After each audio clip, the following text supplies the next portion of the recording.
Allez, c'est parti pour le combat de vaisseau de la P4. En soi, il est pas dur. Il demande juste d'être concentré. Donc, dans un premier temps, on va vérifier l'amiral pour mettre le bon. Plusieurs strates. Donc déjà dans du Moloss obligatoire. Moi j'aime bien mettre le TIE Silencer qui a un gros DPS. Et puis après, je vais jouer avec je ne sais pas. Je réfléchis. En renfort, on va mettre celui en attendant pour le moment. En renfort, je vais prendre dans les BH, ça c'est sûr. Je vais prendre ces deux-là, que j'aime bien. Je vais prendre une line-up un peu différente de Storm, histoire de varier un peu les plaisirs. J'aime beaucoup aussi le bombardier. Et enfin, je pense que donc si je me retrouve face à Kenobi, il va y avoir un AOE. Je vais prendre le taille de l'Empire en line-up. Parce qu'il a un avantage, c'est quand il esquive, il fait recharger la TM du vaisseau. Et le but, c'est de garder énormément de survie sur la dent du Moloss. Et en dernier, je vais prendre... J'aime beaucoup Vaisseau de Maul parce que il apporte la rétribution et ça peut être vachement intéressant. Donc j'ai fait venir en BH celui de Cat Bane pour une raison extrêmement simple. C'est lors de son invocation, quand vous avez monté sa capacité, il inflige faille à une cible ennemie pendant 2 tours. Et faille, pour rappel, c'est ce qui permet de conserver la raillerie avec la dent du Moloss. Donc si j'ai pas mis faille, je pourrais l'invoquer, ça pourrait être très intéressant et puis toujours conserver cette raillerie. Parce que le but c'est que Dent du Moloss prenne la majorité des dégâts, mais pas la totalité. C'est parti. À voir la line-up que j'ai. Ça peut être une line-up un peu difficile.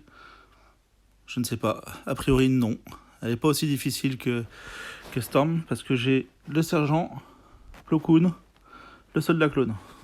Donc là typiquement, je vais essayer de stun celui-là. Ou lui mettre la faille. Voilà, faille c'est fait.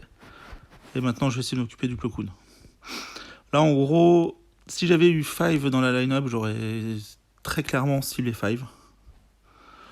Là je l'ai pas, donc on va essayer de tranquillement gagner ce combat. Donc là le but, a priori, je n'ai pas regardé quel amiral j'avais en face. J'ai Kenobi, très bien. Donc là typiquement, donc j'ai déjà la faille quelque part. Je peux m'amuser à lui mettre la rétribution. Tiens, on va faire un Vokimol. Là on va dire que le combat il est sans grand danger avec mon boss que j'ai 13. Donc il va perdre la raillerie normalement, vu qu'il a plus de protec. On va s'occuper de l'autre. Oh, c'est rigolo, ça contre-attaque tout le temps. Voilà. L'avantage du TIE Silencer, c'est qu'il gagne en puissance au fil des tours. Un AOE, tiens, pour calmer un peu tout le monde. J'ai enlevé toute la protec. Je vais pouvoir m'occuper des DPS. Voilà, il n'y en a plus. Un de moins. 92 000, c'est pas mal. C'est pas mal. Donc là, il va encore invoquer un autre. Donc là, cette fois, c'est Rex, sinon il aurait pris la raillerie. Et puis on reconnaît avec la présence de bleu. Prochain tour, je vais pouvoir récupérer donc l'ulti de trône. En soi, c'est plutôt pas mal. J'aurais pu invoquer un tout, mais j'en avais pas vu l'intérêt. Comme vous pouvez voir, le tag il commence à mettre des patates de l'espace. Ah, là typiquement j'ai pas mis 5, donc il va falloir régler ces petites problématiques. Donc au prochain, je vais invoquer, sachant que je suis pas dans le péril. Je suis pas obligé d'utiliser tout de suite l'ultime de trône, mais typiquement... là, l'objectif... Normalement, je vous préconise, on utilise l'ultime de trône, fin de l'histoire. On détruit un vaisseau, je détruis celui de Rex parce qu'il peut être très chiant, et puis voilà. Sauf que là, je vois pas forcément l'intérêt. J'essaie de vous montrer pourquoi j'invoque aussi, j'ai pris tel ou tel vaisseau dans l'équipe. Là, en mettant fight, j'assure que je conserve la raillerie avec Bossk.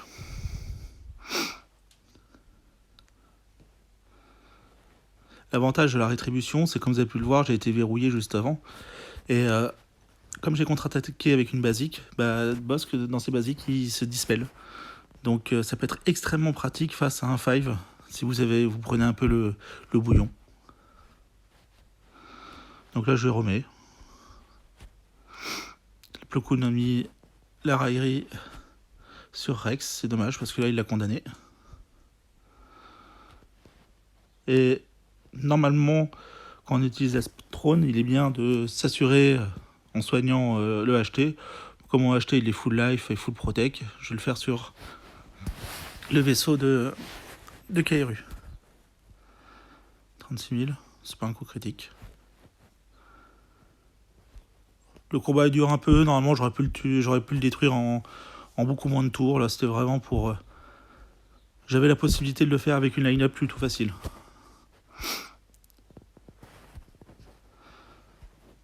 Le bonus d'attaque pour tout le monde. Ah, je vais peut-être perdre mon premier vaisseau. Bon, rien de grave.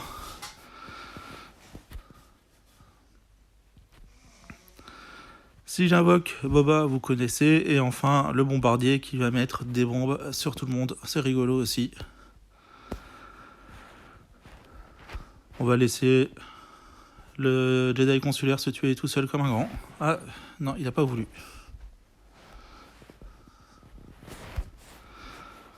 Voilà, il reste plus que Plo Koon, donc normalement, là, je vois pas comment je peux perdre.